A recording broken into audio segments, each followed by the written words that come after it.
नाथाय रुक्मिणेशाय नमो वेदान्तवेदिने रामाय रामभद्राय रामचन्द्राय वेधसे रघुनाथाय नाथाय सीताया पतये नमः। मनोजवं मारुततुल्यवेगं जितेन्द्रियं बुद्धिमतां वरिष्ठं वातात्मजं वानरयोत्तमुख्यं श्रीरामदूतं शरणं प्रपद्ये। ॐ नारायणं निखिलपूर्णगुणैकदेहं निर्दोषम् आप्यतमम् अपि अखिलैः सुवाक्यैः अस्योद्भवादिदम् अशेषविशेषतोऽपि वन्द्यं सदा प्रियतमं मम सन्नमामि। ॐ व्यासाय भवनाशाय श्रीशाय गुणराशे हृद्याय शुद्धविद्याय मध्वाय च नमो नमः। तपस्वाध्याय शुश्रूषा कृष्णपूजारतमुनिं विश्वेशमिष्टदं वन्दे परिव्राट् चक्रवर्तिनम्। ॐ नारायणं नमस्कृत्य नरं चैव नरोत्तमं देवीं सरस्वतीं व्यासं ततो जयमुदीरयेत्। ಓಂ ಅಥಾತೋ ಬ್ರಹ್ಮ ಜಿಜ್ಞಾಸ. ಓಂ ಶ್ರೀ ಗುರುಭ್ಯೋ ನಮಃ. ಹರಿ ಓಂ. ಇವಾಗ ಸುಭದ್ರ ಕಲ್ಯಾಣದ್ದಾಗಿ ಆಮೇಲೆ ಕಾಂಡವವನ ದಹನದ ಇದು ಮುಗಿದು ಕಥಾನಕ ಮುಗಿದು ಆಮೇಲೆ ಇಲ್ಲಿ ಯಾವುದು ಸೂರ್ಯಗ್ರಹಣದ ಸಂದರ್ಭದಲ್ಲಿ ಸ್ಯಮಂತಕ ಪಂಚಕಗಳಿಗೆ ಹೋಗಿಬಿಟ್ಟು ಅಲ್ಲಿ ಎಲ್ಲ ಭಕ್ತರಿಗೆ ಅನುಗ್ರಹಿಸಿ ಅಲ್ಲಿ ತನ್ನ ತಂದೆ ವಸುದೇವನ ಮುಖಾಂತರ ಯಜ್ಞವನ್ನು ಮಾಡಿಸಿ ಅಂತೇಳಿದರೆ ಈ ರೀತಿ ಯಜ್ಞವನ್ನು ಮಾಡಿಸುವಾಗ ಅಂದರೆ ಹಿರಿಯರ ಮುಖಾಂತರವೇ ಮಾಡಿಸಬೇಕು.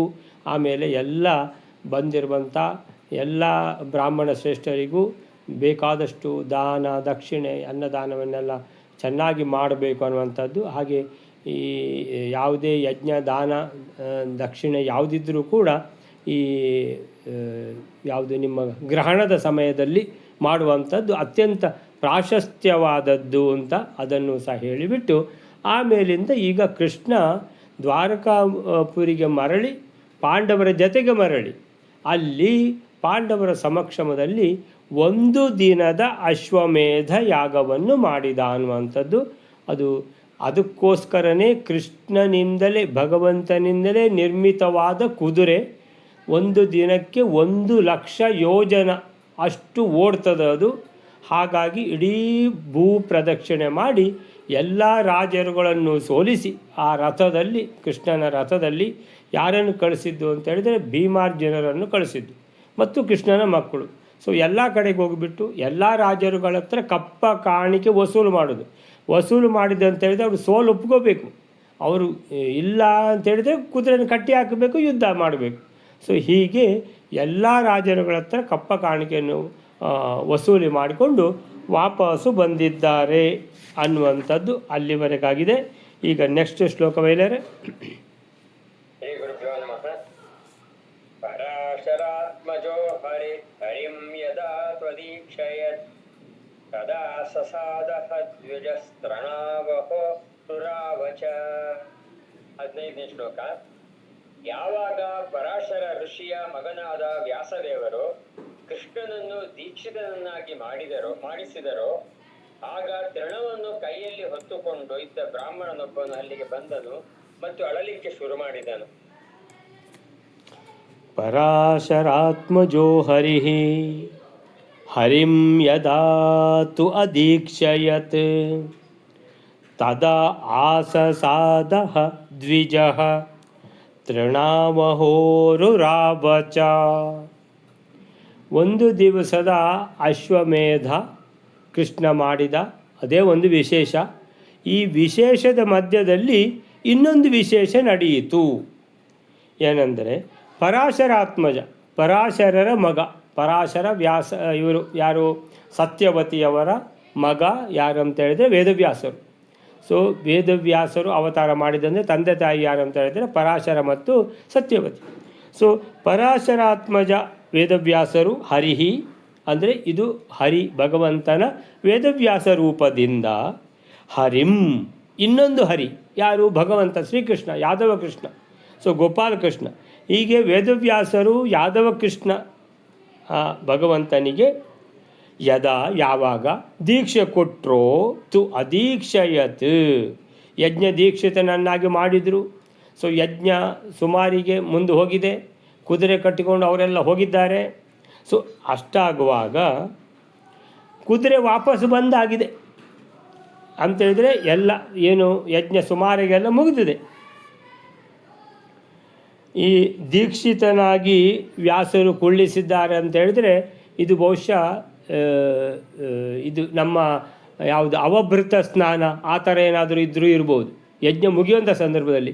ಯಾಕಂದರೆ ಅರ್ಜುನ ಬಂದಿದ್ದಾನೆ, ಅರ್ಜುನ ಬೇಕೀಗ ನಮಗೆ. ಸೊ ಈ ಕಥಾನಕಕ್ಕೆ ಅರ್ಜುನ ಬಹಳ ಇಂಪಾರ್ಟೆಂಟ್. ಸೊ ಹಾಗಿರುವಾಗ ಅರ್ಜುನ ವಾಪಸ್ ಬಂದಿದ್ದಾನೆ, ಅವನು ಕುದುರೆ ಒಟ್ಟಿಗೆ ಹೋಗಿದ್ದಾನೆ ಅಂತ ಹೇಳಲಿಕ್ಕೆ ಬರುವುದಿಲ್ಲ. ಏನಿದೆ ಇಷ್ಟ ಆಗುವಾಗ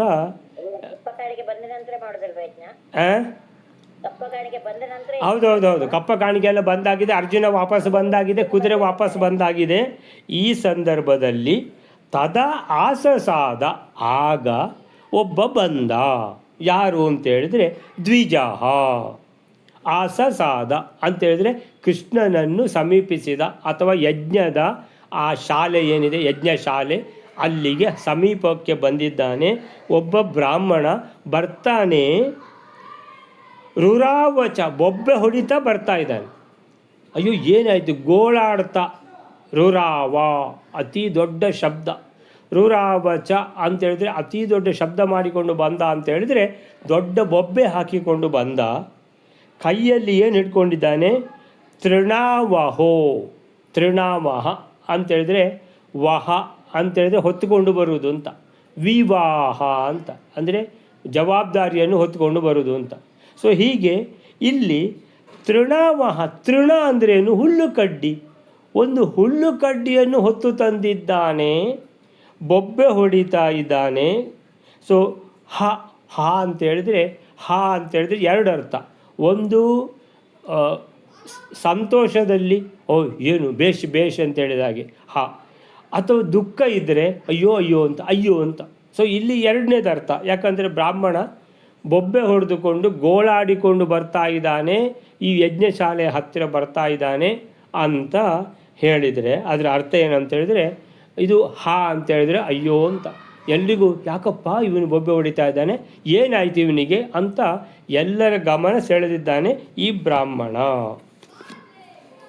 ಹೇಳ್ತಾರೆ ಏನಂತ ಹೇಳಿದರೆ ಈ ಶ್ಲೋಕಕ್ಕೆ ಜಿತಾ ಸಮಸ್ತ ಪರಾಶರಾತ್ಮಜ ಶ್ರೀ ವ್ಯಾಸರೂಪದ ಭಗವಂತ ವೇದವ್ಯಾಸರು ಕೃಷ್ಣ ರೂಪದ ಹರಿಯನ್ನು ಯಜ್ಞದಲ್ಲಿ ದೀಕ್ಷಿತನನ್ನಾಗಿ ಮಾಡಿದರು.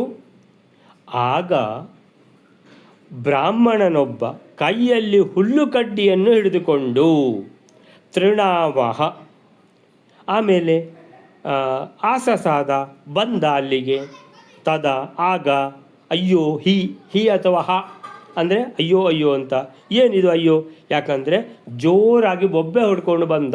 ರುರಾವ ಚ ಅಂದರೆ ಅದು ಕೂಡ ಬಂದ ಮಾತ್ರ ಅಲ್ಲ, ಬೊಬ್ಬೆ ಹೊಡಿತಾ ಇದ್ದಾನೆ, ಎರಡೂ ಕೂಡ. ಸೊ ಹೀಗೆ ಕೃಷ್ಣನನ್ನು ಯಜಮಾನನನ್ನಾಗಿ ಕುಳ್ಳಿರಿಸಿ ಯಜ್ಞ ಮಾಡಿಸುವಂಥ ಸಾಮರ್ಥ್ಯ ಅಲ್ಲ, ಕೃಷ್ಣನನ್ನು ದೀಕ್ಷೆ ಕೊಡುವಂಥದ್ದು ಅಥವಾ ಕೃಷ್ಣನಿಗೆ ಏನು ಕೃಷ್ಣ ಯಜ್ಞ ಮಾಡ್ತಾ ಇದ್ದಾನೆ ಅಂತೇಳಿದರೆ ಈ ಕೃಷ್ಣನನ್ನು ಕೂರಿಸ್ಲಿಕ್ಕಾಗಲಿ ಅಥವಾ ಆಹುತಿ ಕೊಡಿಸ್ಲಿಕ್ಕಾಗಲಿ ಯಾವುದೇ ಕೆಲಸಕ್ಕೆ ವೇದವ್ಯಾಸರಲ್ಲದೆ ಇನ್ಯಾರಿಂದ ಆಗ್ತದೆ. ಯಾಕಂತೇಳಿದರೆ ಒಂದೋ ಪರಶುರಾಮಾಚಾರ್ಯರಾಗಬೇಕು, ಇಲ್ಲಾದರೆ ವೇದವ್ಯಾಸರಾಗಬೇಕು. ಸೊ ಇವರನ್ನು ಬಿಟ್ಟು ಇನ್ಯಾರಿಗೆ ಸಾಧ್ಯ ಇದೆ? ಇನ್ಯಾರಿಗೂ ಸಾಧ್ಯ ಇಲ್ಲ. ಯಾಕಂದರೆ ಭಗವಂತನ ಒಂದು ರೂಪಕ್ಕೆ ಇನ್ನೊಂದು ಭಗವಂತನ ರೂಪವೇ ಬೇಕು. ಹಾಗೆ ಎರಡು ಸಾಕ್ಷಾತ್ ಹರಿಯ ರೂಪಗಳು ಸೇರಿ ಮಾಡ್ತಾ ಇರುವಂತಹ ಈ ಅಶ್ವಮೇಧ ಯಜ್ಞ ಆಗ್ತಾ ಇರುವಾಗ ಇಲ್ಲಿ ಒಂದು ದೊಡ್ಡ ಘಟನೆ ನಡೆಯಿತು. ಒಬ್ಬ ಬ್ರಾಹ್ಮಣ ಬೊಬ್ಬೆ ಹೊಡ್ಕೊಂಡು ಅಲ್ಲಿಗೆ ಬಂದ ಅಂತ. ಸೊ 15ನೇ ಶ್ಲೋಕ ಆಯಿತು. ನೆಕ್ಸ್ಟ್ ಶ್ಲೋಕ ಬೈಲಾರೆ. ರಚಂತಿ ಜನ್ಮನೋ ಮೇ ಸದಾ ಸುತ ಅದೃಶ್ಯತಾಂ ಇತೀರಿತೆ ಅರ್ಜುನೋ ಬ್ರವೀತ್ ಅಹಂ ಹಿ ಪಾಮಿತೆ ಸುತಾಂ. 16ನೇ ಶ್ಲೋಕ. ಬ್ರಾಹ್ಮಣ ಹೇಳ್ತಾನಂತೆ ಅಳ್ತಾ ಯಾವಾಗಲೂ ನನ್ನ ಮಕ್ಕಳು ಹುಟ್ಟಿದ ಕೂಡಲೇ ಇನ್ನೊಬ್ಬರಿಗೆ ಕಾಣದೇ ಇರುವಿಕೆಯನ್ನು ಹೊಂದುವರು, ಅಂದ್ರೆ ಕಾಣುವುದೇ ಇಲ್ಲ ಯಾರಿಗೂ. ಈ ರೀತಿ ಅವನು ಹೇಳುತ್ತಾನೆ. ಅದಕ್ಕೆ ಅರ್ಜುನ ಹೇಳ್ತಾನಂತೆ, ಹೆದರಬೇಡ, ನಾನು ನಿನ್ನ ಮಕ್ಕಳನ್ನು ರಕ್ಷಿಸುವೆನು, ಅಂದ್ರೆ ತಂದು ಕೊಡುವೆನು ಅಂತ ಅರ್ಜುನ ಮಾತು ಕೊಡ್ತಾನಂತೆ. ವ್ರಜಂತಿ ಜನ್ಮನೋ ನುಮೆ ಸದಾ ಸುತ ಅದೃಶ್ಯತಾಂ. ಇತೀರಿತೆ ಅರ್ಜುನೋ ಅಬ್ರವೀತ್ ಅಹಂ ಹಿ ಪಾಮಿತೆ ಸುತಾನ್ ವ್ರಜಂತಿ ಜನ್ಮನಃ ಅನು ಮೇ ಸದಾ ಸುತ ಅದೃಶ್ಯತಾಂ. ಸದಾ ಅಂದರೆ ಯಾವಾಗಲೂ ಒಂದು ನಡೀತಾ ಇರೋದನ್ನು ನಾನು ನಿಮಗೆ ಹೇಳ್ತಾ ಇದ್ದೀನಿ ಅಂತ ಆ ಬ್ರಾಹ್ಮಣ ಹೇಳ್ತಾನೆ. ಅಯ್ಯೋ ಬ್ರಾಹ್ಮಣ, ಯಾಕಪ್ಪ ಬೊಬ್ಬೆ ಹೊಡಿತಾ ಇದೆ ಅಂತ ಕೇಳಿದರೆ ಏನಂತ ಹೇಳಲಿ, ಅಂದರೆ ಹೀಗೇ ನಡ್ಕೊಂಡು ಬಂದಿದೆ ಸದಾ ಅಂತೇಳಿ. ಇವತ್ತಿನ ವಿಷಯ ಅಲ್ಲ ಇದು, ಮೊದಲಿಂದ ಹೀಗೆ ನಡ್ಕೊಂಡ್ಬಂದದ್ದು. ಏನಂತೆ, ಮೇ ಸುತ ಅದೃಶ್ಯತಾಂ, ಮೇ ಸುತ ನನ್ನ ಮಕ್ಕಳು ಅದೃಶ್ಯತಾಂ ಅಂತೇಳಿದ್ರೆ ಕಾಣಿಸ್ಲಿಕ್ಕೆ ಸಿಗುವುದಿಲ್ಲ, ಅದೃಶ್ಯರಾಗಿ ಬಿಡ್ತಾರೆ. ಅಲ್ಲಿ ಯಾವಾಗ ಅದೃಶ್ಯರಾದರು, ಯಾವ ಮಕ್ಕಳು ಅಂತ ಕೇಳಿದರೆ ಜನ್ಮನೋ ಅನು ವೃಜಂತಿ, ಮಕ್ಕಳು ಹುಟ್ಟಿದ ಕೂಡಲೇ ಜನ್ಮನಃ, ಮಕ್ಕಳು ಹುಟ್ಟಿದರು ಅಂತ ನಾನು ಸಂತೋಷ ಪಡಲಿಕ್ಕೆ ಇಲ್ಲ ನನಗೆ. ಅನು ಅಂತೇಳಿದರೆ ಇಲ್ಲಿ ಹುಟ್ಟಿದ್ರು ಅಂತ ಹೇಳಿದ ಕೂಡಲೇ ಹುಟ್ಟಿದ ಮಕ್ಕಳಲ್ಲಿ ಕೇಳಿದರೆ ಮಕ್ಕಳಿಲ್ಲ, ಮಕ್ಕಳು ಅದೃಶ್ಯರಾಗಿದ್ದಾರೆ. ಜನ್ಮನಃ ಅನು, ಅನು ಅಂತೇಳಿದರೆ ಹುಟ್ಟಿದರು, ಅನು ಅಂತೇಳಿದರೆ ಅನುಸರಿಸಿ, ವ್ರಜಂತಿ ಹೋದರು. ಎಲ್ಲಿಗೆ ಹೋದರು, ಅದೃಶ್ಯತಾಂ ವ್ರಜಂತಿ, ಅದೃಶ್ಯರಾಗಿ ಹೋದರು. ಯಾರಪ್ಪ, ಮೇಸುತ ನನ್ನ ಮಕ್ಕಳು. ಸದಾ ಅಂದರೆ ಇದು ಇವತ್ತಿನ ಸ್ಟೋರಿ ಅಲ್ಲ, ಹಿಂದಿನಿಂದಲೂ ಹೀಗೆ. ಎಷ್ಟು ನನ್ನ ಹೆಂಡತಿ ಹೆತ್ತಳು, ಹೆತ್ತ ಎಲ್ಲ ಮಕ್ಕಳು, ಒಂದು ಮಕ್ಕಳು ನನ್ನ ಕೈಗೆ ಸಿಗಲಿಲ್ಲ ಅಂತ ಬೊಬ್ಬೆ ಹೊಡಿತಾ ಇದ್ದಾನೆ ಬ್ರಾಹ್ಮಣ. ಜನ್ಮನಃ ಅಂದರೆ ಮಕ್ಕಳು ಹುಟ್ಟಿದ್ದಾರೆ, ಹುಟ್ಟಲಿಲ್ಲ ಅಂತಿಲ್ಲ. ಜನ್ಮನಃ ಮೇ ಸುತ ನನ್ನ ಮಕ್ಕಳು, ಜನ್ಮನಃ ಅನು ಹುಟ್ಟಿದ್ದಾರೆ, ಅನುಸರಿಸಿ ಅದೃಶ್ಯತಾಂ ವ್ರಜಂತಿ, ಹುಟ್ಟಿದ ಕೂಡ ಅದೃಶ್ಯರಾಗ್ತಾರೆ. ಇದು ಏನ್ರಿ, ನನ್ನ ಮಕ್ಕಳು ದೇವರ, ಇದೇನು ಅದೃಶ್ಯರಾಗಲಿಕ್ಕೆ? ಅಂದರೆ ಹುಟ್ಟಿದ್ದಾರೆ ಅಂತ ನಾನು ಹೆಂಡತಿ ಹೇಳ್ತಾ ಇದ್ದಾಳೆ, ನಾನೇ ಹೆತ್ತಿದ್ದೇನೆ, ಎಲ್ಲಿ ಹೋಯಿತು ನನ್ನ ಮಗು ಅಂತ ಕೇಳಿದ್ರೆ ಇಲ್ಲ. ಇತೀರಿತೆ ಅರ್ಜುನ, ಇತೀರಿತೆ ಈ ಬ್ರಾಹ್ಮಣ ಗೋಳಾಡಿಕೊಂಡು ಹೀಗೆ ಹೇಳಿದಾಗ ಅರ್ಜುನ ಹೇಳಿದ, ಇತೀರಿತೆ ಆ ಬ್ರಾಹ್ಮಣ ಹೇಳಿದಾಗ ಅರ್ಜುನ ಅಬ್ರವೀತ್, ಅರ್ಜುನ ಅವನಿಗೆ ಉತ್ತರ ಕೊಟ್ಟ. ಅಹಂ ಹಿ ತೇ ಸುತಾನ್ ಪಾಮಿ, ನಾನು, ಅಹಂ ಅರ್ಜುನ ಅಬ್ರವೀತ್, ಅರ್ಜುನ ಹೇಳಿದ ಏನಂತ, ಅಹಂ ನಾನು, ತೇ ಸುತಾನ್ ಪಾಮಿ ನಿನ್ನ ಮಕ್ಕಳನ್ನು, ಪಾಮಿ, ಪಾಮಿ ಅಂದರೆ ಪಾತುಮ್ ಅಂತ ಬರ್ತದೆ. ಪಾತುಮ್ ಅಂತ ಹೇಳಿದರೆ ರಕ್ಷಣೆ ಮಾಡಲಿ, ಪಾತುಮ್ ಅಥವಾ ರಕ್ಷಣೆ ಮಾಡಲು, ಇದು ಪಾಮಿ. ಅಹಂ ಪಾಮಿ ನಾನು ರಕ್ಷಣೆ ಮಾಡ್ತೇನೆ. ಪಾತಿ ಅಂದರೆ ಅವನು ರಕ್ಷಣೆ ಮಾಡ್ತಾನೆ, ಪಾತಿ. ಪಾಸಿ ಅಂದರೆ ನೀನು ರಕ್ಷಣೆ ಮಾಡುತ್ತೀಯ. ಪಾತಿ, ಪಾಸಿ, ಪಾಮಿ. ಪಾಮಿ ಅಂದರೆ ಅಹಂ ಬಂದ ಕೂಡಲೇ ನಮಾಮಿ, ಅಹಂ ಪೃಚ್ಛಾಮಿ, ಅಹಂ ಪಶ್ಯಾಮಿ, ಅಹಂ ಪಾಮಿ, ನಾನು ರಕ್ಷಣೆ ಮಾಡ್ತೇನೆ. ಅಂದರೆ ಯಜ್ಞ ಮಾಡ್ತಿರೋದು ಯಾರು? ಶ್ರೀಕೃಷ್ಣ. ಮಾಡಿಸ್ತಾ ಇರೋದು ಯಾರು? ವೇದವ್ಯಾಸರು. ಅಲ್ಲ, ಎಲ್ಲ ದೊಡ್ಡ ದೊಡ್ಡವರು ಇರುವಂತಹ ಈ ಯಜ್ಞ ಶಾಲೆಗೆ ಬ್ರಾಹ್ಮಣ ಬೊಬ್ಬೆ ಹೊಡ್ಕೊಂಡು ಬಂದಿದ್ದಾನೆ. ಇದು ಎಲ್ಲಿ ಊರು? ಇಂದ್ರಪ್ರಸ್ಥವ ಅಲ್ಲ, ದ್ವಾರಕಾಪುರಿ. ದ್ವಾರಕಾಪುರಿಯಲ್ಲಿ ಅಂದರೆ ನಿಮ್ಮ ಮನೆಯಲ್ಲಿ ನೀವಿಲ್ಲ, ನೀವು ಇನ್ನೊಂದು ಮನೆಗೆ ಹೋಗಿದ್ದೀರಿ. ಅಲ್ಲಿ ಯಜಮಾನಿಕೆ, ಅಲ್ಲಿ ಯಜಮಾನ ಯಾರಿದ್ದಾನೆ? ಅಲ್ಲಿ ಯಾರಾದರೂ ಬೊಬ್ಬೆ ಹೊಡ್ಕೊಂಡು ಬಂದರೆ ಯಜಮಾನ ಕೇಳಬೇಕು, ಅಥವಾ ಯಜಮಾನ ಪುರೋಹಿತರು ಅವರು ಕೇಳಬೇಕು, ಅಥವಾ ಸಂಬಂಧಪಟ್ಟವರು ಕೇಳಬೇಕು. ಇವರು ಪಾಂಡವರು ಅಲ್ಲಿಗೆ ಹೋದವರು ಕೃಷ್ಣನ ಜೊತೆಗೆ. ಕೃಷ್ಣ ಹೇಳಿದಾನ ಅರ್ಜುನ ನೀನು ಸ್ವಲ್ಪ ನೋಡ್ಕೋ ಅಂತ, ಅದಾದರೆ ಸರಿ. ಅಂದರೆ ಈಗ ಹಾಗಾದರೆ ಅರ್ಜುನ ಮಾಡಿದ್ದು ಅಧಿಕ ಪ್ರಸಂಗ ಅಲ್ವಾ ಅಂತ ಪ್ರಶ್ನೆ. ಅಂದರೆ ಆ ಬ್ರಾಹ್ಮಣ ಓಡಿಕೊಂಡು ಬಂದಾಗ ಅರ್ಜುನ ಅವನಿಗೆ ಹೇಳ್ತಾನೆ, ನಿನ್ನ ಪುತ್ರರನ್ನು ನಾನು ರಕ್ಷಣೆ ಮಾಡ್ತೇನೆ. ಒಂದು ವೇಳೆ ರಕ್ಷಣೆ ಮಾಡುವುದಿದ್ದರೂ ಅವು ಏನು ಮಾಡಬೇಕಿತ್ತು? ಕಾಂಡವವನದಲ್ಲಿ ಅಗ್ನಿಗೆ ಹಾಗೆ ಹೇಳಿದ, ನಾನು ರಕ್ಷಣೆ ಮಾಡ್ತೀನಿ ನಿನಗೆ ಅಂತ. ಆದರೆ ಕೃಷ್ಣ ಹೇಳಿದ ಸಮ್ಮತಿ ಪಡ್ಕೊಂಡು ಹೇಳಿದ್ದಾನೆ. ಆದರೆ ಇಲ್ಲಿ ಸಮ್ಮತಿ ಪಡೀಲಿಲ್ಲ, ಹೇಳಿಬಿಟ್ಟ. ಏನಂತ? ನಿನ್ನ ಮಕ್ಕಳನ್ನು ನಾನು ರಕ್ಷಣೆ ಮಾಡ್ತೇನೆ ಅಂತ. ಹಾಗಾದರೆ ನಮಗೆ ಸಂದೇಹ ಬರ್ತದೆ, ಇದು ಯಾಕೆ ಇವನು ಅಧಿಕ ಪ್ರಸಂಗ ಮಾಡ್ತಾನೆ ಅರ್ಜುನ ಅಂತ ಅನ್ನಿಸ್ತದೆ ನಮಗೆ. ಸೊ ಹೀಗೆ ಈ ಬ್ರಾಹ್ಮಣ ಗೋಳಾಡಿಕೊಂಡು ಬಂದಾಗ ಎಲ್ಲರೂ ಕೂಡ ಅಯ್ಯೋ ಅಯ್ಯೋ ಏನಾಯ್ತಪ್ಪ ಅಂತ ಹೇಳ್ತಿರುವಾಗ ಹೇಳ್ತಾನೆ ಬ್ರಾಹ್ಮಣ, ಹುಟ್ಟುತ್ತಲೇ ಜನ್ಮನಃ ನನ್ನ ಮಕ್ಕಳೆಲ್ಲ ಅಂದರೆ ಮೇ ಸುತಾಹ ಕಾಣೆಯಾಗುತ್ತಿರುವರು, ಅದೃಶ್ಯತಾಂ ವ್ರಜಂತಿ ಅಂದರೆ ಇಷ್ಟರ ತನಕ ಇದೇ ಆದದ್ದು, ಒಂದು ದಿವಸದ ಕಥೆ ಅಲ್ಲ, ಸದಾ ಎನ್ನಲು ಅರ್ಜುನ ನುಡಿದ. ಇತೀರಿತೆ ಬ್ರಾಹ್ಮಣ ಅರ್ಜುನ ಅಬ್ರವೀತ್, ಅರ್ಜುನ ಹೇಳಿದ, ಅಬ್ರವೀತ್ ಹೇಳಿದ, ನಾನು ನಿನ್ನ ಮಕ್ಕಳನ್ನು ರಕ್ಷಿಸುವೆನು. ಅಹಂ ತೇ ಸುತಾನ್, ಅಹಂ ನಾನು, ತೇ ಸುತಾನ್ ನಿನ್ನ ಮಕ್ಕಳನ್ನು ಪಾಮಿ ರಕ್ಷಿಸುತ್ತೇನೆ. ಏನು ಯೋಚನೆ ಮಾಡಬೇಡ, ಖಂಡಿತ ನಾನು ನಿನ್ನ ಮಕ್ಕಳನ್ನು ರಕ್ಷಣೆ ಮಾಡ್ತೇನೆ. ಈ ವೇಳೆಗೆ ಬ್ರಾಹ್ಮಣನ ಮೊದಲ 3 ಮಕ್ಕಳು ಹಾಗೆ ಕಾಣೆಯಾಗಿದ್ದು, ಈಗ ಜನಿಸಬೇಕಾಗಿರುವುದು 4ನೇ ಮಗು ಅನ್ನುವಂಥ ವಿಶೇಷಾಂಶ ಹರಿವಂಶದಲ್ಲಿ ಇದೆ. ಅಂತೇಳಿದರೆ ಇದು 4ನೇ ಮಗು ಹುಟ್ಟುವ ಸಂದರ್ಭದಲ್ಲಿ ಹುಟ್ಟಲಿಕ್ಕಿದೆ ಅಂತ ಹೇಳುವಾಗ ಒಬ್ಬ ಹುಡ್ಕೊಂಡು ಬಂದ. ಅಂತೇಳಿದರೆ 3 ಮಕ್ಕಳು ಕಾಣೆಯಾಗಿದ್ದಾರೆ, ಇದು ಕಾಣೆಯಾದರೆ ನಾನು ಏನು ಮಾಡೋದು ಅಂತ ಈ ಥರ ಪ್ರಶ್ನೆ ಪರಿಸ್ಥಿತಿ ಇರ್ಬೋದು ಅಂತೇಳಿದರೆ ಆ ಥರ. ಸೊ ಹರಿವಂಶದಲ್ಲಿ ಚೆನ್ನಾಗಿ ಹೇಳಿದ್ದಾರೆ. ಏನಂತ ಹೇಳಿದರೆ 3 ಮಕ್ಕಳು ಕಾಣೆಯಾಗಿದ್ದಾರೆ, ಈಗ 4ನೇ ಮಗು ಇವತ್ತೋ ನಾಳೆಯೋ ಹೆರಲಿಕ್ಕೆ ಅಂತ, ಅಥವಾ ಅಲ್ಲಿ ಹೆರಿಗೆ ನೋವು ಬಂದಿದೆ ಅಂತ ಹೇಳುವಾಗ ಬ್ರಾಹ್ಮಣ ಓಡಿಕೊಂಡು ಬಂದ. ಈ ಸಲನೂ ಕಾಣೆಯಾದರೆ ನನಗೆ ನನ್ನ ಮಕ್ಕಳು ನಾನೇನು ಮಾಡೋದು ಅಂದರೆ ಕಾಣೆಯಾಗುವ ಮೊದಲೇ ಬೊಬ್ಬೆ ಹೊಡಿತೇನೆ ಅಂತ ಬೊಬ್ಬೆ ಹೊಡಿತಾ ಇರ್ಬೋದು. ಸೊ ಹೀಗೆ ಬಂದಿದ್ದಾನೆ ಈ ಅರ್ಜುನ. ಇಲ್ಲಿ ಅಪ್ರಸ್ತುತವಾಗಿ ಮಾತಾಡಿದ್ದಾನೆ. ಏನಂತೇಳಿದರೆ ನಿನ್ನ ಮಕ್ಕಳನ್ನು ನಾನು ರಕ್ಷಣೆ ಮಾಡ್ತೇನೆ ಅಂತ ಹೇಳುವಾಗ ಏನಾಯಿತು ಅಂತ ನೋಡುವ ಮುಂದೆ ವೈದ್ಯರೇ. ಸಕೃಷ್ಣ ರಾಮ ಕಾಷ್ಣಿಭಿ ಸುತಾನ ಮೇತ್ರ ಪಾಲಿತಾಃ ಕ್ವತೇತ್ರ ಶಕ್ತಿರಿತ್ಯಮುಂ ಜಗಾದ ಸೋರ್ಜುನಂ ದ್ವಿಜಃ. 15ನೇ ಶ್ಲೋಕ.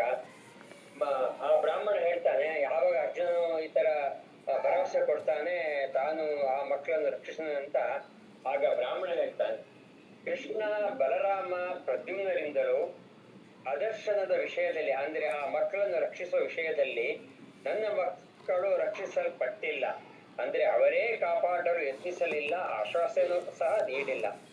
ಆದುದರಿಂದ ಮಕ್ಕಳು ಇಲ್ಲಿ ಕಾಣದೇ ಇರುವುದರಿಂದ ಅವರನ್ನು ರಕ್ಷಿಸುವ ವಿಷಯದಲ್ಲಿ ನಿನಗೆ ಎಲ್ಲಿಂದ ಶಕ್ತಿ ಬಂದಿತು ಅಂತ ಆ ಬ್ರಾಹ್ಮಣ ಅರ್ಜುನನ ಕುರಿತು ಹೇಳುತ್ತಾನಂತೆ. ಸ ಕೃಷ್ಣ ರಾಮ ಕಾರ್ಷ್ಣಿಭಿಃ ಸುತಾನು ಮೇತ್ರ ಪಾಲಿತಾಃ ಕ್ವತೇತ್ರ ಶಕ್ತಿರಿತ್ಯಮಂ ಕ್ವತೆ ಅತ್ರ ಶಕ್ತಿರಿತಿ ಅಮುಂ ಜಗಾದ ಸೋರ್ಜುನಂ ದ್ವಿಜಃ. ನ ಅಥವಾ ಸ, ಇದು ಆ ಶ್ಲೋಕ ಶುರುವಾಗುವಂಥದ್ದು ಫಸ್ಟ್ ಶಬ್ದ ನಾ ಅಥವಾ ಸ. ಸೊ ನಾ ಅಂತೂ ಇಟ್ಕೊಳ್ಬೋದು. ಏನೀಗ ಕೃಷ್ಣ ರಾಮ ಕಾರ್ಷ್ಣಿಭಿಹಿ ಅಂದರೆ ಇದು ಊರು ಯಾವುದು? ದ್ವಾರಕಾಪುರಿ. ದ್ವಾರಕಾಪುರಿಯ ರಾಜ ಯಾರು? ಕೃಷ್ಣ. ಆಮೇಲೆ ಇನ್ಯಾರಿದ್ದಾರೆ? ಬಲರಾಮ, ಕೃಷ್ಣನ ಅಣ್ಣ. ಸೊ ರಾಜ ಅಂತ ಯಾರು ಅಂತೇಳಿ ಬಲರಾಮ ಅಂತ ಇಟ್ಕೋಬೋದು. ಸೊ ಬಲರಾಮ ಕೃಷ್ಣ ಕಾರ್ಷ್ಣಿಭಿಹಿ, ಕೃಷ್ಣನ ಮಕ್ಕಳು ಯಾರು? ಪ್ರದ್ಯುಮ್ನ, ಸಾಂಬ, ಅವರೆಲ್ಲ ತುಂಬ ಜನ ಇದ್ದಾರೆ. ಕಾರ್ಷ್ಣಿಭಿಹಿ ಅಂದರೆ ಇವರಿಂದ ಎಲ್ಲ, ಇವರಿಂದ ಕಾರ್ಷ್ಣಿಭಿಹಿ, ಅಸ್ಮಾಭಿಹಿ ನಮ್ಮಿಂದ. ಸೊ ಕಾರ್ಷ್ಣಿಭಿಹಿ ಅಂದರೆ ಕೃಷ್ಣನ ಮಕ್ಕಳು ಮೊದಲಾದವರು ಇವರೆಂದೆಲ್ಲ. ಮೇ ಸುತ, ಸುತಾನು ಮೇ, ಸೊ ನೂ ಇರಲಿ ಅಲ್ಲಿ, ಮೇ ಸುತ ನನ್ನ ಮಕ್ಕಳು, ನು ಅತ್ರ ನ ಪಾಲಿತ, ಅಲ್ಲಿ ನಾ ಸುರುವಿನ ನಾ ಇಲ್ಲಿ ಬರಬೇಕು. ಅತ್ರ ನ ಪಾಲಿತ, ಇಷ್ಟೆಲ್ಲ ದೊಡ್ಡವರಿದ್ದಾರಪ್ಪ ಅಂದರೆ ಅರ್ಜುನಂದು ಅವನಿಗೆ ಗುರ್ತ ಇದೆಯಲ್ಲೋ ಗೊತ್ತಿಲ್ಲ. ಯಾರಿಗೆ? ಈ ಬ್ರಾಹ್ಮಣನಿಗೆ. ಯಾಕಂದರೆ ಇದು ಇವ್ರನ್ನ ಜನ ಅಲ್ವಾ ಪಾಂಡವರು ಅಂತ ಹೇಳಿದ್ರೆ ಅವ್ರು ಇಂದ್ರಪ್ರಸಾದವರು. ಸೊ ಈ ಬ್ರಾಹ್ಮಣನಿಗೆ ಗುರ್ತ ಇರಲಿಕ್ಕಿಲ್ಲ ಅರ್ಜುನನದ್ದು. ಸೊ ಯಾರೋ ಒಬ್ಬ ಬಂದು ಹೇಳಿದ, ಒಳ್ಳೆ ಕ್ಷತ್ರಿಯ ಯುವಕ ಬಂದು ಹೇಳಿದ್ದಾನೆ, ನಿನ್ನ ಮಕ್ಕಳು ನಾನು ರಕ್ಷಣೆ ಕೊಡ್ತೇನೆ. ಸರಿ, ಹೇಳಿದ್ದು ಒಳ್ಳೆಯದೇ. ಆದರೆ ಅವನಿಗೆ ಬ್ರಾಹ್ಮಣನಿಗೆ ಸಂದೇಹ ಬಂತು. ಕೃಷ್ಣ, ಬಲರಾಮ, ಕೃಷ್ಣನ ಮಕ್ಕಳು ಇವರಿಂದ ಮೇಸುತಾಹ, ನನ್ನ ಮಕ್ಕಳು ಅತ್ರ ಇಲ್ಲಿ ನ ಪಾಲಿತಾಹ ಅಂತೇಳಿದ್ರೆ ಅವರಿಂದ ರಕ್ಷಣೆ ಇಷ್ಟು ತನಕ ಆಗಲಿಲ್ಲ. 3 ಸಲ ಆಗಿದಲ್ಲ ಅಂತೇಳಿದ್ರೆ 3 ಸಲವೂ ಬ್ರಾಹ್ಮಣ ಬಂದು ಬೊಬ್ಬೆ ಹೊಡೆದಿದ್ದಾನ ಅಥವಾ ಒಂದನೇ ಸಲ ಗೊತ್ತಿಲ್ಲ ಅವನಿಗೆ, 2ನೇ ಸಲ ಬಂದು ಬೊಬ್ಬೆ ಹೊಡೆದಿರ್ಬೋದು, ಅಥವಾ 3ನೇ ಸಲಗಂತೂ ಖಂಡಿತ ಬೊಬ್ಬೆ ಹೊಡೆದಿರ್ಬೋದು. ಇವರು ಏನು ಪ್ರಯತ್ನ ರಕ್ಷಣೆ ಮಾಡಿದಾರೋ ಇಲ್ವೋ, ಅಂತೂ ಅವನಿಗೆ ಮಕ್ಕಳಿಲ್ಲ. ಅವನಿಗೆ ಮಕ್ಕಳು ಅವರು ಅದೃಶ್ಯರಾಗಿ ಹೋಗಿದ್ದಾರೆ. ಅವನು ಹೇಳೋದು, ಅವರೆಲ್ಲ ಮಾತಾಡ್ತಾ ಇಲ್ಲ, ನೀನು ಯಾಕೆ ಮಾತಾಡ್ತಿ ಅಂತೇಳಿಯ. ಹೀಗೆ ಒಟ್ಟಾರೆ ಅರ್ಥ ಏನಂದರೆ, ಕೃಷ್ಣ ಬಲರಾಮರು ಕೃಷ್ಣನ ಮಕ್ಕಳು, ಅವರಿಂದ ನನ್ನ ಮಕ್ಕಳನ್ನು, ಅವರ ರಾಜ್ಯದಲ್ಲಿ ಈ ಥರ ಆಯಿತು, ನನ್ನ ಮಕ್ಕಳು ಇಷ್ಟು ತನಕ ವಾಪಸ್ ಸಿಗಲಿಲ್ಲ. ಅದರ ಅರ್ಥ ಏನಂತ ಹೇಳಿದ್ರೆ ಅವರಿಂದ ಆಗಲಿಲ್ಲ ರಕ್ಷಣೆ ಮಾಡಲಿಕ್ಕೆ ಅಂತ. ಟೋಟಲಿ ಅವರಿಂದಲೇ ಆಗಲಿಲ್ಲ. ಕ್ವ ತೇ ಅತ್ರ ಶಕ್ತಿ, ಕ್ವ ಎಲ್ಲಿಂದ ಬಂತು, ತೇ ಅಂದರೆ ನಿನಗೆ, ತೇ ಕ್ವ ಅತ್ರ ಶಕ್ತಿ, ನೀನು ಹೇಳ್ತೀಯಲ್ವಾ ರಕ್ಷಣೆ ಮಾಡ್ತೇನೆ ಅಂತ, ನಿನಗೆ ಶಕ್ತಿ ಎಲ್ಲಿಂದ ಬಂದಿದೆ? ಸೊ ನೀನು ಯಾವ ಆಧಾರದ ಮೇಲೆ ನನ್ನ ಮಕ್ಕಳನ್ನು ರಕ್ಷಣೆ ಮಾಡ್ತಿ ಅಂತ ಹೇಳ್ತಾ ಇದ್ದಿ. ಕ್ವ ತೇ ನಿನಗೆ, ಕ್ವ ಎಲ್ಲಿಂದ ಬಂತು, ಅತ್ರ ಶಕ್ತಿ ನಿನಗೆ ಎಲ್ಲಿಂದ ಶಕ್ತಿ ಬಂತು? ಅವರಿಂದಲೇ ಆಗಲಿಲ್ಲ, ನಿನಗೆ ಎಲ್ಲಿಂದ ಶಕ್ತಿ ಬಂತು? ಹಾಗೆ ನಾನು ನಿನ್ನನ್ನು ಹೇಗೆ ನಂಬುದು ಅಂತ. ಕ್ವತೆ ಅತ್ರ ಶಕ್ತಿ ಇತಿ ಅಮುಂ ಜಗಾದ. ಅರ್ಜುನನಿಗೆ ಬ್ರಾಹ್ಮಣ ತನ್ನ ಏನು ಅಂತೇಳಿದರೆ, ಬ್ರಾಹ್ಮಣನಿಗೆ ಏನಂತೇಳಿದರೆ ಆಹಾ ಊಹು ಅಂತೇಳಿದರೆ ಕೆಲಸ ಆಗೋದಿಲ್ಲ. ಇದು ಯಾಕಂತೇಳಿದರೆ 3 ಸಲ ಆದ ಮಕ್ಕಳು ಕೂಡ ಕೈಗೆ ಸಿಗಲಿಲ್ಲ ಅಂತ ಹೇಳುವಾಗ ಬ್ರಾಹ್ಮಣ ಹತಾಶನಾಗಿ ಬಿಟ್ಟಿದ್ದಾನೆ. ಈ 4ನೇ ಸಲ ಕೂಡ ಹುಟ್ಟಿದ ಮಗು ಅದೃಶ್ಯರಾಗಿದ್ರೆ ಏನಾಗ್ತದೆ, ಇದು ಏನಾದರೂ ಸೂಸೈಡ್ ಮಾಡಿಕೊಂಡು ಸಾಯುವ ವ್ಯಾಪಾರ ಆಗ್ತದೆ ಅಂತ ಹೇಳಿಬಿಟ್ಟು ಬ್ರಾಹ್ಮಣ ಗೋಳು ಹೋಯ್ತಾ ಇದ್ದಾನೆ. ಈ ಯಾವನೋ ಒಬ್ಬ ಹೇಳ್ತಾನೆ, ಏನು ನಾನು ನಿನ್ನ ಮಕ್ಕಳನ್ನ ರಕ್ಷಣೆ ಮಾಡ್ತೇನೆ, ಆದರೆ ಬ್ರಾಹ್ಮಣನಿಗೆ ಧೈರ್ಯ ಬರಬೇಕಲ್ಲ ಇವನ ಮೇಲೆ. ಅದಕ್ಕೆ ಹೇಳ್ತಾನೆ, ನಿನಗೆ ಎಲ್ಲಿಂದ ಶಕ್ತಿ ಉಂಟು, ನಿನ್ನ ಮಾತನ್ನು ಹೇಗೆ ನಂಬಲಿ ನಾನು ಅಂತ. ಕ್ವತೆ ಅತ್ರ ಶಕ್ತಿ ಇತಿ ಅಮುಂ ಜಗಾದ, ಅವನಿಗೆ ಹೇಳಿದ. ನನಗೆ ಉತ್ತರ ಕೊಡು, ರಕ್ಷಣೆ ಮಾಡ್ತೀನಿ ಅಂತ ಹೇಳೋದು ಸುಲಭ ಇದೆ, ಬಟ್ ನಿನಗೆ ಶಕ್ತಿ ಎಲ್ಲಿಂದ ಬಂತು, ನಿನ್ನನ್ನು ಹೇಗೆ ನಂಬುದು ಅದನ್ನು ಹೇಳು ಅಂತ.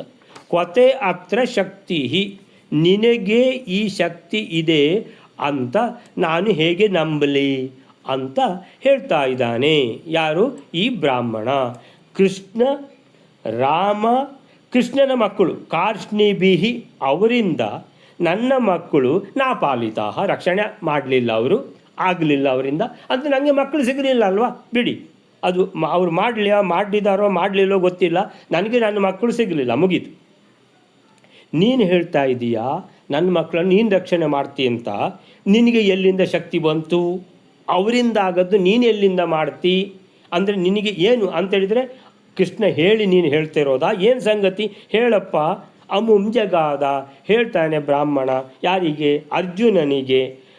ಆಗ ಸಹ ಅರ್ಜುನಂ ದ್ವಿಜಃ, ಅರ್ಜುನಂ ದ್ವಿಜಃ ಜಗಾದ, ಅರ್ಜುನನನ್ನು ಕುರಿತು ದ್ವಿಜಃ ಬ್ರಾಹ್ಮಣನು ಸೋ ಜಗಾದ, ಆ ಬ್ರಾಹ್ಮಣನು ಜಗಾದ ಹೇಳಿದ.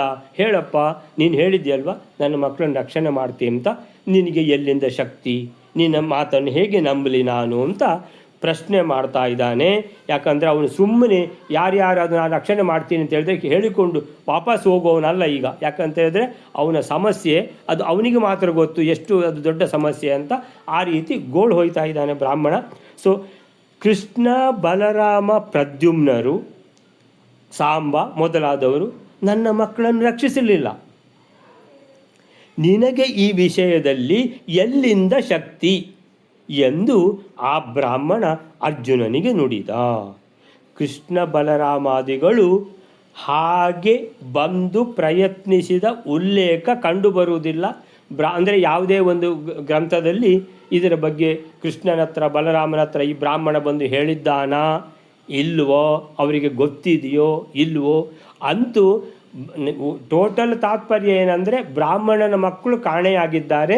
ಈಗ 4ನೇ ಡೆಲಿವರಿ ಬ್ರಾಹ್ಮಣ ಏನಾಗಿದ್ದಾನೆ, ಚುಸ್ತಾಗಿ ಬಿಟ್ಟಿದ್ದಾನೆ. ಈ ಸಲ ಕೃಷ್ಣ ಬಲರಾಮರು ಅಂತೇಳಿದ ಅವರು ಒಂದು ರಾಜ ಪ್ರತ್ಯಕ್ಷ ದೇವತ ಅಂತೇಳಿದರೆ, ರಾಜ ಇರುವಾಗ ರಾಜನ ಹತ್ರ ಹೋಗಿ ನಮ್ಮ ಏನು ಸಮಸ್ಯೆ ಇದ್ದರೂ ಹೇಳಿಕೊಳ್ಳುವಂಥದ್ದು. ಸೊ ಆದ್ದರಿಂದ ಬ್ರಾಹ್ಮಣ ಬಂದು ಗೋಳು ಹೊಯ್ದಿದ್ದಾನೆ. ಮಧ್ಯದಲ್ಲಿ ಇವನು ಬಂದು ನಾನು ರಕ್ಷಣೆ ಮಾಡ್ತೀನಿ ಅಂದರೆ ಬ್ರಾಹ್ಮಣನಿಗೆ ವಿಚಿತ್ರ ಕಂಡಿತು. ನಾನು ಯಾರ ಗಮನಕ್ಕೆ ತರಬೇಕು ಅವನ ಕಿವಿಗೆ ಕೇಳದೆ ಈ ಮಧ್ಯದಲ್ಲಿ ಇವನ ಕಿವಿಗೆ ಕೇಳ್ತು, ಇವನು ರಕ್ಷಣೆ ಕೊಡ್ತೇನೆ ಅಂತ ಹೇಳಿದ. ಇವನನ್ನು ಹೇಗೆ ನಂಬುದು? ಇವನು ಯಾರು? ಇವನಿಗೆ ಎಂಥ ಶಕ್ತಿ ಇದೆ ಅಂತ ಬ್ರಾಹ್ಮಣನಿಗೆ ಏನು ಸಂದೇಹ ಬಂತೋ ಅದನ್ನು ಅಂತ ಹೇಳಲಿಲ್ಲ, ಬಾಯಿ ಬಿಟ್ಟೆ ಕೇಳಿದ. ನಿಂಗೆ ಎಂಥ ಶಕ್ತಿ ಇದೆ, ನಿನ್ನನ್ನು ಹೇಗೆ ನಂಬಲಿ ಅಂತ. ದುಃಖದ ಭರದಲ್ಲಿ ಆ ಬ್ರಾಹ್ಮಣ ಹಾಗೆ ಹೇಳಿದ ಎಂದು ತಿಳಿಯಬೇಕು. ಅಂದರೆ ದುಃಖದ ಭರದಲ್ಲಿ ಯಾರಿಗೆ ಸಮಸ್ಯೆ ಇದೆಯೋ ಆ ಸಮಸ್ಯೆ ಎಷ್ಟು ದೊಡ್ಡ ಸಮಸ್ಯೆ, ಅದು ಅವರನ್ನು ಎಷ್ಟು ಕಾಡ್ತದೆ ಅಂತ ಅವರಿಗೆ ಮಾತ್ರ ಅರ್ಥ ಆಗೋದು. ಸೊ ಅವನ ಗೋಳು ಅವನಿಗೆ, ಬ್ರಾಹ್ಮಣನಿಗೆ. ಆದ ಕಾರಣ ಆದ್ದರಿಂದ ನಂತರ ಏನಾಗ್ತದೆ, ಈಗ ಕೃಷ್ಣನ ಕಿವಿಗೆ ಬಿದ್ದಿದೆಯೋ ಇಲ್ವೋ ಅಥವಾ ಬಲರಾಮನ ಕಿವಿಗೆ ಬಿದ್ದಿದ ಇಲ್ವಾ, ಅರ್ಜುನ ಯಾಕೆ ಹೇಳಿದ ಏನಂತ ನೋಡುವ ವೈಲಾರೆ. ತದಾ ಜಗಾದ ಫಲ್ಗುಣೋ ಸ್ವರೈರ್ವಿದೂಷಿತಾತ್ಮನ ನ ವಿಪ್ರತಾದೃಶೋಸ್ಮ್ಯಹಂ ಯಥೈವ ಕೇಶವಾದಯಃ. 18ನೇ ಶ್ಲೋಕ. ಬ್ರಾಹ್ಮಣ ಆ ಥರ ಅರ್ಜುನನಿಗೆ ಪ್ರಶ್ನೆ ಮಾಡಿದಾಗ, ಅಂದ್ರೆ ನಿನಗೆ ಆ ಶಕ್ತಿ ಎಲ್ಲಿಂದ ಬಂದಿತ್ತು ಅಂತ ಕೇಳಿದಾಗ, ಅರ್ಜುನನು ಅಸುರರಿಂದ ಕಲುಷಿತವಾದ ಅಂತಃಕರಣದಿಂದ ಅಂದ್ರೆ ಅಸುರಾವೇಶದಿಂದ ಹೇಳ್ತಾನೆ, ಎಲೆ ಬ್ರಾಹ್ಮಣನೇ, ನಾನು ಕೃಷ್ಣನೇ ಮೊದಲಾದವರು ಹೇಗೋ ಅಂಥವನಲ್ಲ ಅಂತ ಹೇಳುತ್ತಾನೆ. ತದಾ ಜಗಾದ ಫಲ್ಗುಣಃ ಅಸುರೈರ್ವಿದೂಷಿತಾತ್ಮನ ನ ವಿಪ್ರತಾದೃಶೋಸ್ಮಿ ಅಹಂ ಯಥೈವ ಕೇಶವಾದಯಃ. ಅರ್ಜುನನಿಗೆ ಏನಾಗಿದೆ ಅಂತ ಈಗ ಬ್ಯಾಕ್ಗ್ರೌಂಡ್ ಹೇಳ್ತಾರೆ ಮಧ್ವಾಚಾರ್ಯರು. ಅಸುರೈಹಿ ವಿದೂಷಿತಾತ್ಮನ ಫಲ್ಗುಣಃ ತದಾ ಜಗಾದ.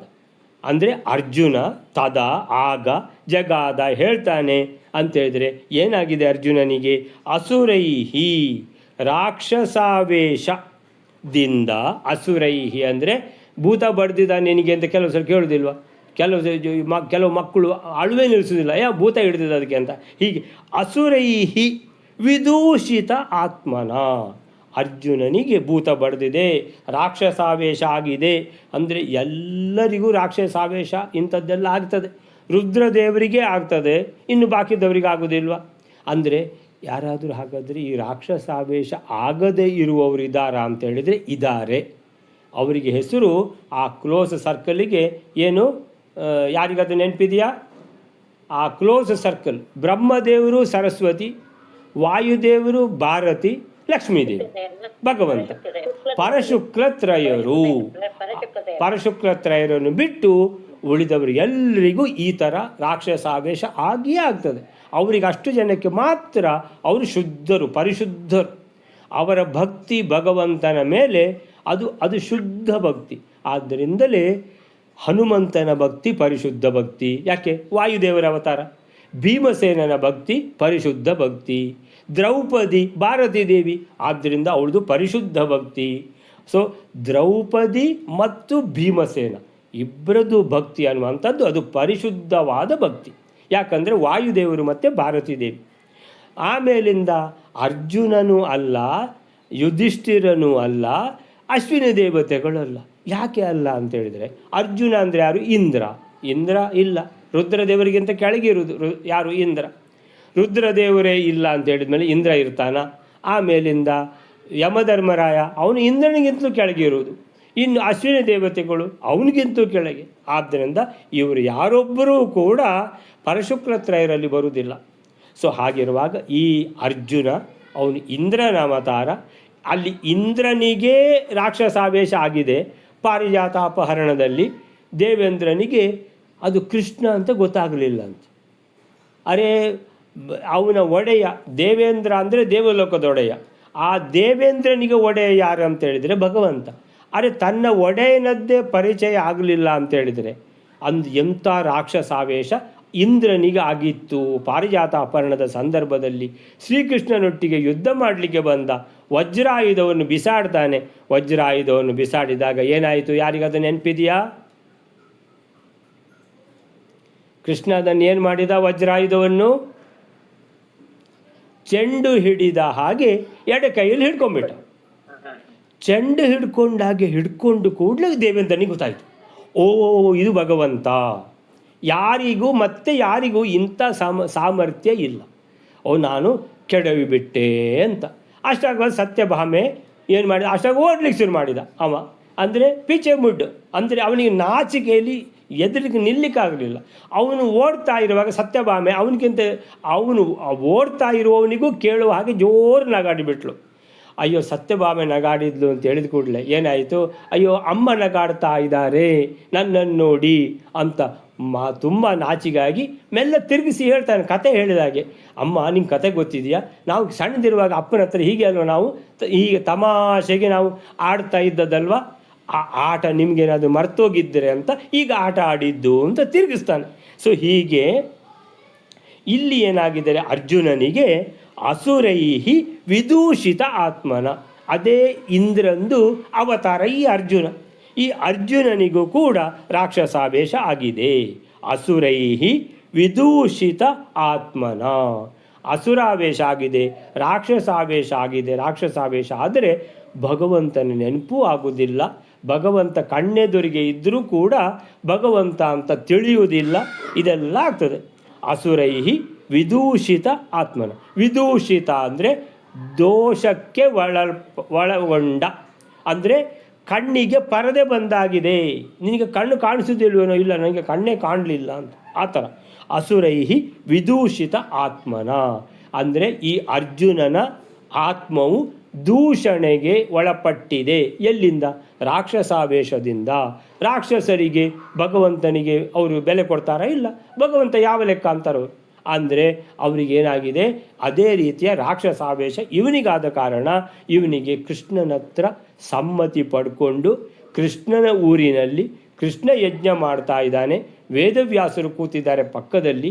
ದೊಡ್ಡವರು ಇರುವಾಗ, ಅಂದರೆ ಅತೀ ದೊಡ್ಡವರು ಸರ್ವೋತ್ತಮನಾದ ಭಗವಂತ ಇರುವಾಗ ಅವನ ಊರಿನಲ್ಲಿ ಇವನು ಏನು ಅಧಿಕ ಪ್ರಸಂಗ ಮಾಡಿದ್ದು ಅಂತ ಹೇಳಿದರೆ ಅದರ ಅರ್ಥ ರಾಕ್ಷಸಾವೇಶ ಅಂತ ಹೇಳ್ತಾರೆ. ಅಂದರೆ ಮಹಾಭಾರತದಲ್ಲಿ ಅರ್ಜುನ ಹೇಳಿದ ಅಂತ ಅಷ್ಟೇ ಬರ್ತದೆ.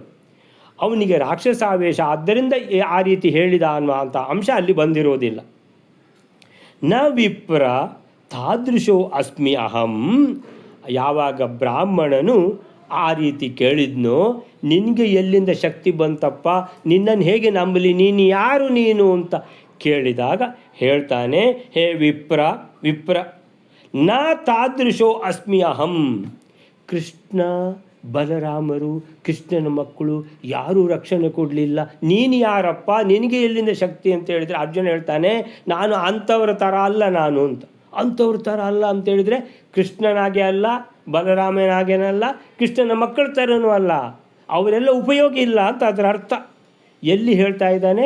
ಅವರ ಮನೆಯಲ್ಲಿ. ಹೇ ವಿಪ್ರ ನಾ ತಾದೃಶೋ ಅಸ್ಮಿ ಅಹಂ.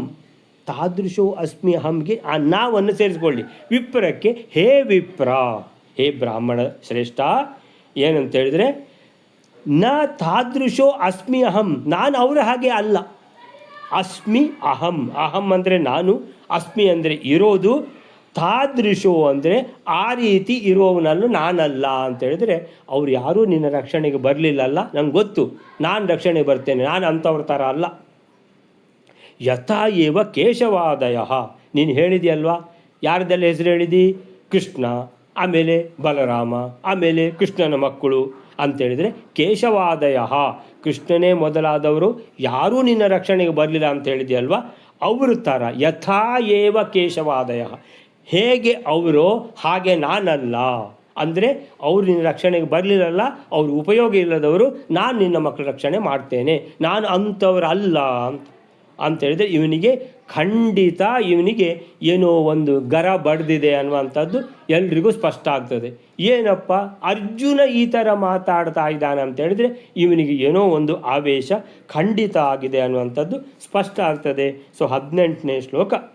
ಸೊ ಆಗ ತದಾ ಅಸುರಾವೇಶದಿಂದಾಗಿ ಮನಸ್ಸು ಕಲುಷಿತವಾಗಿದ್ದ ಅರ್ಜುನ ಅಸುರೈಹಿ ವಿದೂಷಿತ ಆತ್ಮನ ಫಲ್ಗುಣ.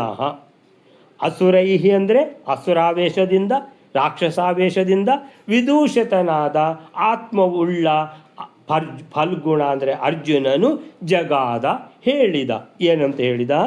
ಹೇ ಬ್ರಾಹ್ಮಣ ವಿಪ್ರ, ಹೇ ಬ್ರಾಹ್ಮಣ, ನಾನು ಅಹಂ ಕೃಷ್ಣ ಮೊದಲಾದವರು ಎಂಥವರೋ ಅಂಥವನಲ್ಲ.